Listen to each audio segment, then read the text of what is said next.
President Obama has said there will be no boots on the ground to fight ISIS, but there will be boots on the ground in West Africa to fight Ebola. This afternoon, numbers show there are 5,000 cases of Ebola with over 2,500 people dead. Dr. Kevin Campbell here this morning with more. Doc, good to see you. Good to see you, Phil. What are the chances of this thing spreading to the U.S.? You know, I don't want to create panic here, but there was a study that was published in the journal PLOS ONE, and it actually showed that in the next 6 weeks that there's probably a 25% chance we're going to see multiple cases in the U.S.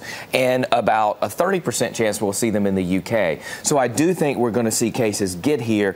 The thing to remember is we have very sophisticated ways of containing the disease once it arrives. Yeah, and we'll talk about the vaccines, the possibility of a vaccine in a moment, though, but the reason for the spreading is because of it's mutating, right? Well, one of the things that we've known is in the first 24 days of the disease outbreak, it mutated 400 times. A virus mutates to become more able to spread, and so there is concern that it might become airborne. However, I think that's very unlikely. It's already spread very easily through body fluid contact, and we know that that's very difficult to contain in West Africa. Right. We mentioned at the top, it's already been found in 5,000 people, 2,500 people dead. What's the state of it right now in West Africa? The World Health Organization actually has some staggering numbers. They expect it to triple the cases every 3 weeks now. I don't see that happening to that level, but there are big concerns. The problem is, in West Africa, 80% of household income goes to food. Right. So when the stress of the economy is there because of this outbreak,